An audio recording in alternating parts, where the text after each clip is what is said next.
Kata Bang, setelah Anies tidak masuk bursa cagup Jakarta Bang, golput simbol perlawanan bagi saya daripada menyoblos petugas partai bangsat.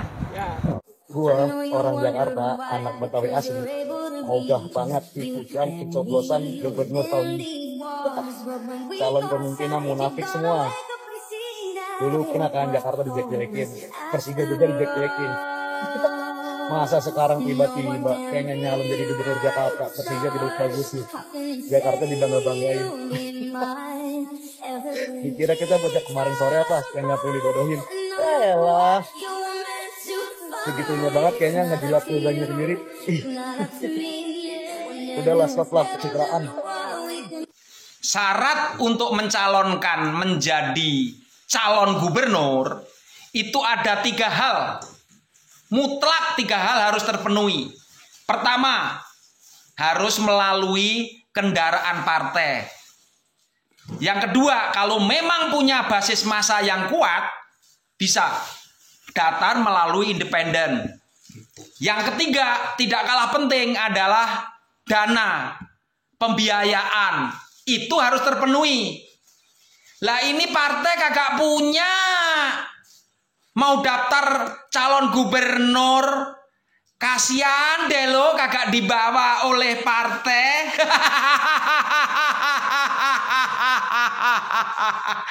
Oke. Wah, aku sih setuju banget ya. Ketika Anies Baswedan akan membuat partai baru atau gerakan ya yang mewadahi semangat perjuangan kita, yaitu perubahan ya.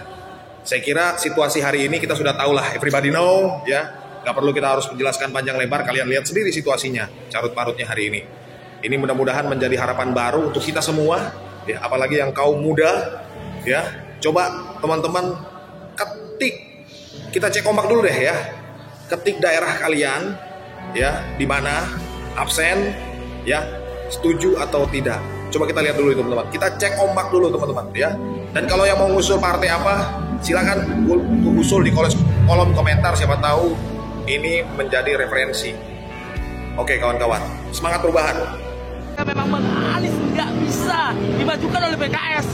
Selesai PKS. Kalian harus nonton video yang gue stitch ini ya. Menurut gue ini kocak banget ya. Masyarakat anak abah ya, dimanapun kalian berada, ya kan, menghujat PKS, ya kan, bilang PKS akan kita tidak pilih dan lain-lain. Gini ya guys ya, gue udah pernah bikin VT soal dukungan PKS terhadap Pak Prabowo di 2019 itu nambahin kursi PKS signifikan ya, 10 kursi. Sedangkan pas mendukung Pak Anies 2024 PKS cuma ketambahan 3 kursi gitu loh. Dimana kalian anak abah gitu loh. Gak juga, lagian juga gini ya, pada saat Pilpres 2024 Pak Anies kan cuma 24, sekian persen ya. Lo tahu nggak suara 24 sekian persen tuh dari siapa? Ya dari kader PKB, dari kader PKS, sama dari kader Nasdem gitu loh. Berarti kalau dipotong-potong, suara anak abah itu berapa ya? Pendukung abah Anies tuh berapa persen gitu loh. Jangan-jangan cuman 0,11%. Seperti Pak Anies menilai Pak Prabowo 11/100 pada saat debat. Ya kan? Lagian doa kalian tuh pada dimakbulin sama Allah, ya kan? Doa anak soleh dan soleha, anak abah online. Kan abah nggak butuh partai, ya udah nggak dikasih partai, udah makbul kan? Udah malaikat sudah mengamini itu semua. Sama satu lagi ya. Kalau kalian nggak mau milih siapapun, katanya partai itu sama aja semuanya gila kekuasaan. Tenang, masih ada partai PDIP. Dengar-dengar Abah Anies mau jadi kader PDIP. Nah, kalian pilihlah itu ya, partai banteng itu ya. Kemudian ada lagi yang kedua, ada partai Negoro. Nah, kalian ayo dong anak Abah, 2029 kalian harus bikin partai Negoro ya kan, bisa nyalonin Pilpres. Ya dong, ya kan. Jadi 2029 anak Abah nih bisa nyalonin Abah Anies ya. lewat Partai Negoro Pilpres 2029. Itu loh, partai besutan Faisal Assegaf, ya kan?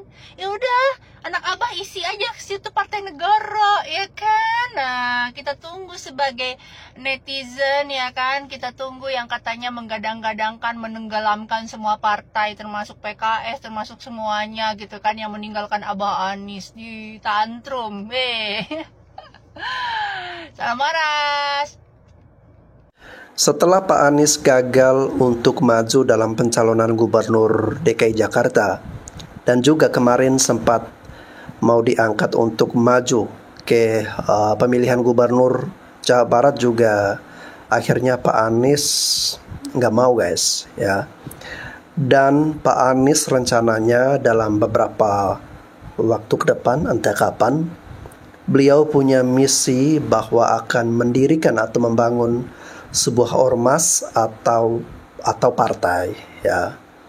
Dan alasan mendasar kenapa Pak Anies ingin mendirikan partai, karena melihat situasi saat ini yang menurut Pak Anies, partai-partai saat ini udah nggak sehat lagi ya, karena udah tersandra dengan kekuasaan. Menurut Pak Anies itu tidak bisa independen atau tidak bisa leluasa atau bebas ya untuk lepas dari pengaruh atau cengkraman kekuasaan ya. Jadi Pak Anies menginginkan sebuah partai yang bebas, yang berdaulat ya, tanpa ada cengkraman dari pihak manapun. Nah, mungkin bagi teman-teman di sini yang berminat untuk bergabung bersama dengan partai dari Pak Anies ya, monggo silakan ya. Satu hal yang saya salut dari Pak Anies ini ya, saya pikir kemarin beliau pasti akan mengambil kesempatan untuk maju dalam pencalonan gubernur Jawa Barat. Tetapi rupanya dia menolak ya. Ini membuktikan kepada kita semua bahwa yang mengatakan Pak Anies ini haus akan jabatan, Pak Anies ini haus akan kekuasaan, paling tidak dengan sikapnya seperti itu, kini membuktikan bahwa Pak Anies tidak seperti yang kita perkirakan ya, bahwa beliau haus jabatan, haus akan kekuasaan. Ya kalau haus jabatan, haus kekuasaan, seharusnya kemarin saat Pilgub Jawa Barat beliau ambil dong kesempatan itu, tapi tidak dia lakukan karena dia menyadari bahwa untuk maju dalam calon gubernur Jawa Barat ini bukan keinginan dari masyarakat, tapi itu hanya keinginan dari partai. Jadi dia ingin maju sebagai gubernur atau maju sebagai presiden itu atas keinginan atau kehendak dari masyarakat. Nah, itulah kira-kira gambaran yang bisa saya lihat terkait dengan sikap Pak Anies untuk saat ini guys ya. Tetapi apapun itu ya sulit ditebak juga ya sikap politik dari Pak Anies ini, karena ya sebagian netizen menilai bahwa Pak Anies ini seperti kutu loncat ya. Hari ini boleh berbeda, besoknya akan berbeda lagi, dan lusanya juga akan semakin berbeda. Apa kabar Pak Anies? Selamat malam. Mudah-mudahan video ini sampai di Pak Anies. Terima kasih saya ucapkan dan mewakili teman-teman yang ingin ada perubahan di bangsa ini, karena Pak Anies tidak memutuskan untuk mencalonkan diri sebagai bacalon di Provinsi Jawa Barat. Saya yakin 100% Pak Anies, kalau Pak Anies mencalonkan diri di Jawa Barat, itu pasti menang. Banyak simpatisan, banyak fans, banyak pendukung-pendukung Pak Anies yang ada di Jawa Barat. Tapi kalau itu terjadi, apa bedanya Pak Anies dengan penguasa-penguasa lain yang hanya ingin kekuasaan, yang hanya berharap ada pekerjaan untuk dilakukan selama 5 tahun ke depan? Apa bedanya? Lalu apa gunanya kami pendukung-pendukung Pak Anies ini memperjuangkan sebuah gagasan perubahan untuk Indonesia yang lebih baik? Justru dengan apa yang Pak Anies putuskan hari ini, kami tahu, atau at least saya tahu bahwa Pak Anies masih bersama kami, menjadi pemimpin di gerakan perubahan. Gagasan-gagasan cerdasnya, gagasan-gagasan yang sangat-sangat kami kagumi. Pak Anies tetap semangat, kami akan terus mendukung jika ideologi Pak Anies masih sama dengan kami.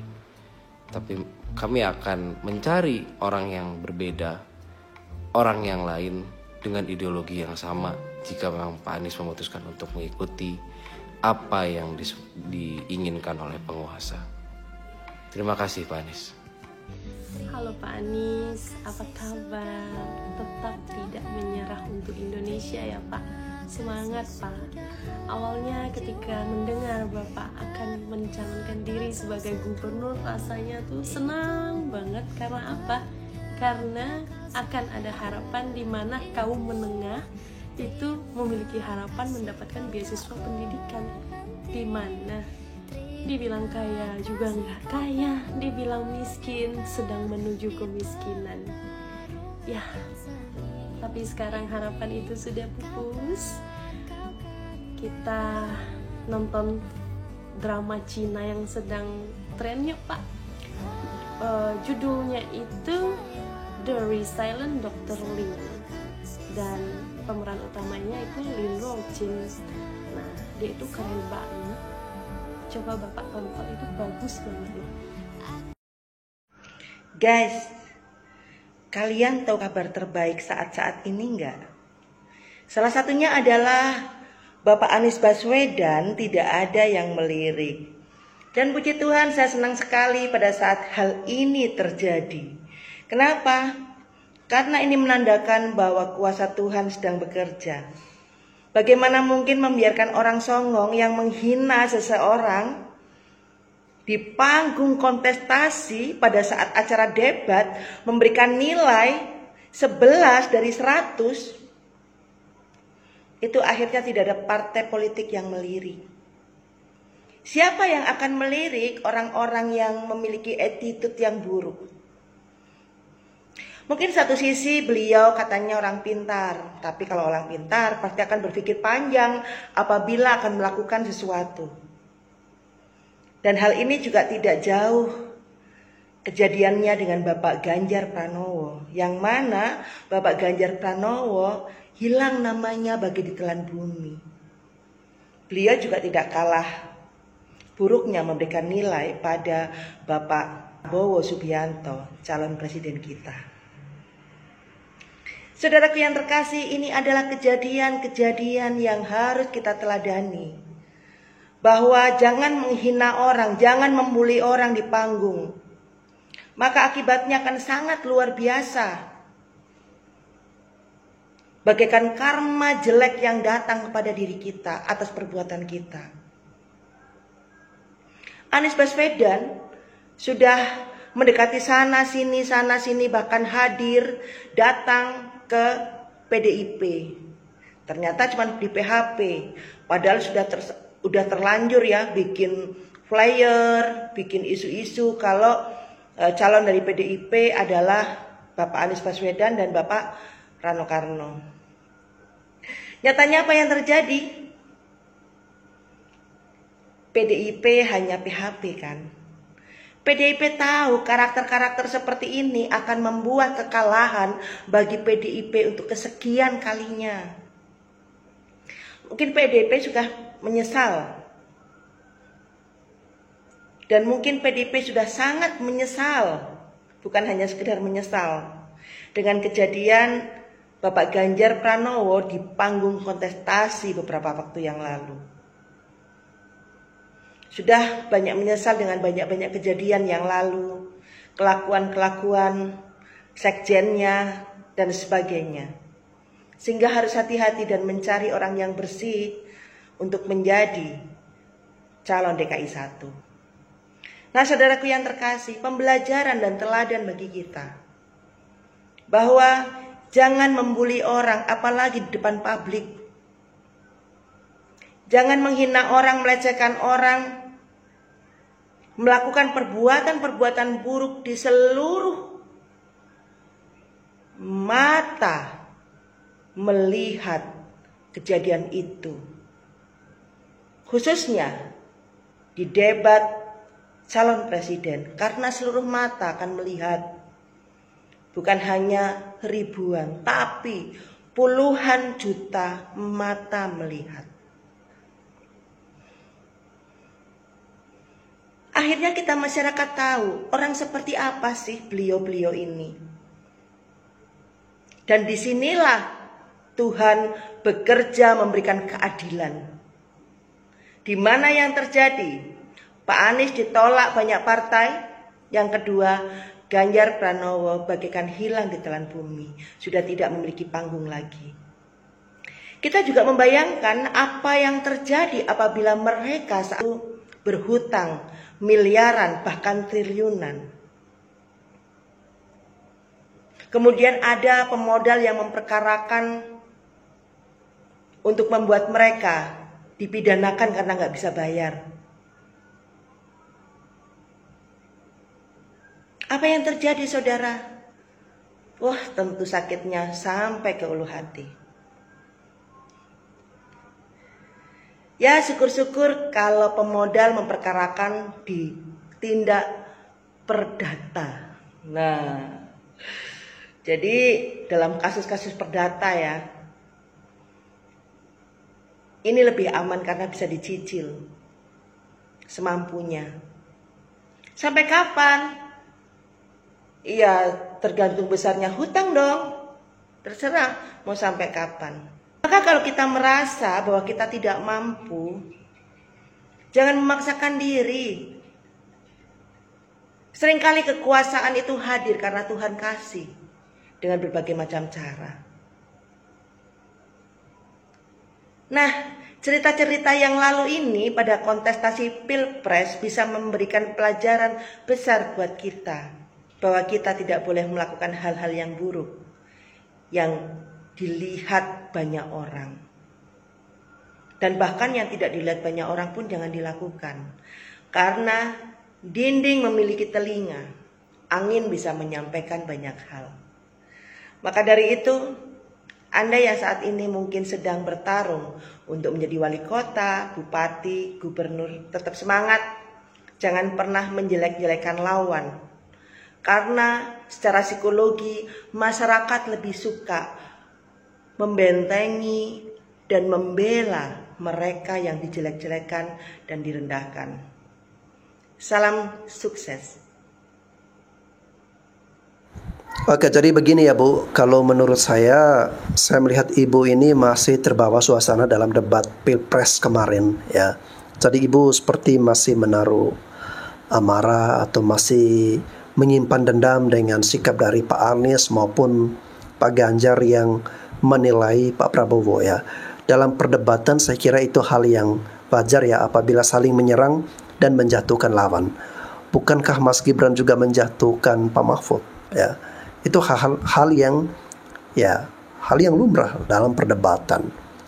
Nah, bagaimana kalau Ibu menjadi warga negara dari Amerika Serikat yang dimana ya debat calon presiden di Amerika Serikat, mereka itu mengeluarkan kata-kata yang kasar, bahkan terkesan saling membuli, membongkar aib ya. Tapi itu hal yang mereka anggap biasa dan wajar dalam sebuah perdebatan. Lalu yang berikutnya, dalam politik ini guys ya, sikap kita jangan terlalu baper. Artinya kalau Anda membenci jangan terlalu membenci ya. Kalau Anda mencintai juga jangan terlalu mencintai. Jadi guys ya, figur politikus yang hari ini Anda cintai, Anda kagumi, Anda banggakan, Anda bela mati-matian, suatu saat nanti bisa jadi figur tersebut mungkin akan menjadi figur yang paling Anda benci ya. Begitu pula sebaliknya, figur yang saat ini Anda benci ya, Anda caci maki, Anda menilai dia yang serba negatif, bisa jadi figur tersebut suatu saat ya mungkin akan menjadi figur yang paling Anda cintai ya. Jadi dalam politik ini sangat dinamis dan semua bergerak dengan berbagai kepentingan ya. Tidak ada kawan yang abadi, tidak ada yang lawan abadi. Yang abadi hanyalah kepentingan-kepentingan dari para elit-elit politisi ini. Ya, kalau semisalnya di tahun 2029 nanti Pak Prabowo maju lagi menjadi presiden, lalu kemudian dia menggandeng Anies Baswedan sebagai wakil, apakah kalian bisa menerima akan hal itu ya? Mungkin hal ini kalian bilang nggak mungkin ya, tapi dalam politik bisa saja itu terjadi guys ya. Siapa yang akan mengira bahwa Pak Prabowo dan Pak Jokowi saat ini bisa menjadi sahabat sejati, bisa menjadi teman, padahal sebelumnya mereka musuh keras, mereka saling berebutan untuk mendapatkan kursi RI 1 ya. Dan siapa juga yang bakal mengira suatu saat nanti bisa jadi Pak Prabowo akan menggandeng Pak Anies untuk melawan Mas Gibran. Ya, jadi kemungkinan seperti itu bisa saja terjadi guys ya. Oleh karena itu kita sebagai rakyat kecil guys ya, menurut saya dalam menyikapi situasi politik ini, kita jangan terlalu terbawa dalam perasaan kita ya, dalam emosi kita ya. Jangan terlalu membabi buta, fanatisme buta, cinta buta terhadap figur atau aktor politikus ini ya. Sewajarnya saja, sesuaikan dengan akar rasionalitas kita guys. Sekarang video ini saya tujukan ke kamu yang kemarin koar-koar gak terima dibilang buzzer penguasa zalim dengan alasan pakai akun asli atau gak dibayar.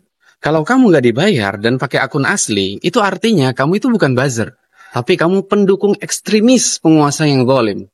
Jadi kamu itu bukan buzzer, tapi pendukung ekstremis penguasa yang zalim. Camkan itu. Kamu ini bodoh banget. Sudah jelas-jelas mendukung kezaliman tapi masih merasa bangga. Kamu itu kurang literasi. Gak ngerti apa-apa. Tapi sok tahu. Makanya perbanyak literasi. Perbanyak belajar. Gunanya smartphone itu di tangan kamu apa? Kalau otaknya gak smart. Smartphone tapi otaknya gak dipakai. Itu sungguh ironis. Internet dan AI itu ada buat bantu kamu cari informasi yang benar. Bukan buat jadi alat pembodohan massal. Kamu malah nggak bisa bedain mana yang benar dan mana yang cuma pencitraan belaka. Kalau kamu nggak paham, belajar. Gunakan otakmu, bukan cuma jadi pengikut buta yang dengan sukarela memperbodoh diri sendiri demi penguasa yang zalim. Buzzer, nggak mau gerak kalau nggak dibayar. Tapi kamu malah sukarela membayar keburukan. Gunakan akal sehat, manfaatkan teknologi yang ada untuk mencari kebenaran. Kamu nggak tahu malu ya? Kamu pikir dengan mendukung penguasa yang zalim, kamu melakukan hal yang benar? Yang lebih parah, kamu lakukan itu semua tanpa dibayar. Apa kamu pikir ini suatu kebanggaan? Kamu hanya menjadi pion-pion bodoh yang diperalat oleh mereka yang merampas hak-hak rakyat. Kamu membela mereka mati-matian, sementara mereka terus menyebar kezaliman. Apa kamu gak sadar betapa dungunya tindakanmu itu? Tobat bro. Kamu udah masuk ruang lingkup structural stupidity, yaitu kebodohan yang terstruktur masif yang dilakukan. Dengar baik-baik firman Allah Subhanahu wa taala. Innamas sabilu 'alal ladzina yadhlimuna an-nas wa yabghuna fil ardi bighairil haqq. Ulaika lahum 'adzabun alim. Jadi orang-orang yang berbuat zalim kepada manusia itu yang melampaui batas itu nanti akan dapat siksaan pedih di akhirat nanti atau di dunia. Jadi kamu itu bukan sekedar buzzer murahan, kamu lebih rendah dari itu. Karena kamu pengecut yang dengan sukarela menjadi alat penguasa zalim, bahkan tanpa bayaran. Kamu siap membela kezaliman dan menindas kebenaran. Kamu lebih hina dari yang bisa mereka bayangkan. Apa kamu nggak takut? Azab Allah sudah menantimu. Rasulullah SAW bersabda, "Man a'ana zaliman liyablugha bihi gharadan, faqad bari'at minhu dhimmatullah wa dhimmatu rasulih." Jadi kalau kamu bantu orang yang zalim, maka Allah sama Rasulullah telah berlepas diri dari kamu. Kamu malah menjadi pembela mereka tanpa imbalan, tanpa malu. Ini kehancuran iman. Cepatlah sadar sebelum semuanya terlambat. Apa kamu mau jadi pengkhianat seumur hidup yang nanti menyesalnya di akhir kehidupan kamu? Yang lebih buruk lagi menyesal baru di akhirat nanti. Bertobatlah sebelum kamu terlambat untuk bertobat. Standar ganda anak abah. Kalau teman-teman ingat di Pilpres 2024 kemarin, anak abah ini banyak sekali yang berkampanye untuk tidak golput, agar suara golput tidak digunakan untuk kecurangan teman-teman. Tapi berikanlah suara terbaik Anda untuk calon yang terbaik. Contoh Abah mungkin ya. Tapi setelah Abah ini gagal berlayar dan gagal melaju di Pilgub Jakarta, kampanyenya masih sama teman-teman, tapi ada sedikit perbedaan. Mereka berkampanye agar tidak golput dan suara-suara golput tidak digunakan untuk kecurangan, tapi ada tambahannya yang unik. Kalau Abah tidak berlayar, tidak menjadi calon, maka pilihlah semua calon yang ada di kertas tersebut agar suara Anda tidak sah. Lucu banget ya kan? Hanya kekecewaan anak abah ini sudah dalam banget sepertinya teman-teman. Tapi gimana menurut kalian? Coba komen di bawah ya. Kabar yang sangat bahagia buat Banteng dan anak abah. Jawab gini aja, anak abah lu, anak Mulyono. Gak jadi nyalon tuh, padahal udah urus administrasi. Baliho udah di mana-mana. Kesel saya. Ini bukan hanya soal pilkada, tapi memastikan pemangku kebijakan tidak semena-mena menabrak aturan. Kebut-kebutan nyelesain undang-undang, emang ngejar apa sih? No, RUU perampasan aset, sahkan. Berani kebut gak? Ini kan yang kalian pengen dengar, wahai buzzer. Udah puas? Pada akhirnya, Momentum kemarin jadi peringatan. Mahasiswa yang jadi garda terdepan, ibu-ibu yang turun ke jalan, akademisi yang tidak diam, middle class yang udah mulai berontak, ilustrator, konten kreator, Habibie yang mulai orasi, artis maksudnya, musisi yang tidak patuh brief acara demi bersuara. Gawatnya, wibu yang memulai peringatan darurat adalah sebuah alarm tanda peduli. Siapa yang bisa mengakomodir mereka selain karena keinginan dan kegelisahan sendiri? Jangan pernah lelah untuk mencintai Indonesia. Terima kasih karena sudah menjaga demokrasi. Share juga adalah bentuk aksi. Debat tetap pakai adab. Habis nonton podcast Anies Baswedan tentang kegagalannya ikut pilkada tahun ini, gue makin sadar bahwa memang tidak ada tempat untuk idealis di dunia politik kita hari ini. Idealisme buat negakin demokrasi, taat hukum dan etika, bahkan untuk menghormati Pancasila, itu kayaknya adalah hal yang harus dikorbanin kalau lo mau menginjakan kaki di politik praktis. Banyak yang nyalahin Anies, katanya salah sendiri, gak mau masuk partai, makanya sekarang jadi gelandangan politik. Ya gimana ya? Emang sekarang partai mana sih yang masih dengan murni mau memperjuangkan kepentingan rakyat? Bukannya sekarang semua partai sibuk dengan agendanya sendiri, rebutan perhatian penguasa, atau bahkan lebih parahnya lagi bertekuk lutut di bawah kaki oligarki. Dalam teori, partai politik harusnya jadi corong suara rakyat, jadi wadah aspirasi politik untuk memperjuangkan kepentingan bersama. Tapi realitanya, mereka justru terjebak dalam jaring-jaring kekuasaan yang dibuat elit sebagai alat untuk mempertahankan status quo. Ambil contoh situasi politik hari ini, di mana partai-partai itu justru lebih sibuk menyusun strategi bagaimana caranya tetap berada di dalam lingkaran kekuasaan daripada memperjuangkan kebijakan-kebijakan yang benar-benar dibutuhin sama rakyat. Ketika pemerintah bikin kebijakan untuk kepentingan kelompok yang merugikan rakyat, itu cuma sedikit partai politik yang berani bersuara. Karena mereka tahu bersikap kritis itu sama artinya dengan mengambil resiko untuk kehilangan akses kepada lingkaran kekuasaan. Yang artinya kehilangan dukungan, kehilangan jabatan, atau pada akhirnya kehilangan relevansi politik. Ini bukan fenomena baru, tapi pora berulang dalam sejarah politik kita. Tapi ya nggak bisa dinormalisasi juga. Partai-partai politik yang harusnya menjadi pilar demokrasi justru menjadi perpanjangan tangan dari kekuasaan itu sendiri. Selama partai-partai ini tetap bermain di bawah bayang-bayang kekuasaan, harapan untuk perubahan nyata cuma tetap jadi mimpi.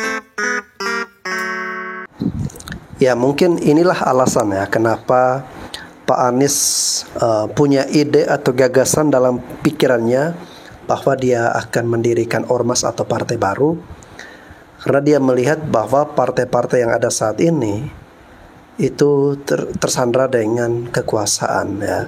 Jadi tidak bisa independen atau bebas dalam menentukan calon mana yang akan mereka usung ya. Karena ini sudah didikte oleh yang lebih berkuasa. Ya, itu yang ada dalam pemikiran Pak Anies, sehingga niat untuk mendirikan partai atau ormas ini timbul ya. Nah guys, bagaimana kalian semua anak-anak Abah? Apakah kalian berminat mau bergabung dengan partai yang akan dibentuk oleh Pak Anies ini? Kita doakan saja guys ya, semoga apapun yang dilakukan oleh Pak Anies, yang terpenting untuk kebaikan bangsa, masa depan bangsa dan negara kita ke depan ya. Begitu pula ya apa yang dilakukan oleh Pak Prabowo, Pak Jokowi dan semua elit-elit politik yang ada di negeri kita guys ya. Terlepas dari perbedaan pemahaman, perbedaan pandangan situasi saat ini, kita doakan semoga di balik ini semua ya, di dalam hati nurani mereka tetap punya satu kesamaan visi misi bahwa mereka ingin membangun negeri kita, ingin agar masa depan bangsa kita ini ke depan bisa lebih baik lagi. Oke guys, itu saja yang dapat saya reaksi di sini. Sampai jumpa lagi di konten-konten selanjutnya.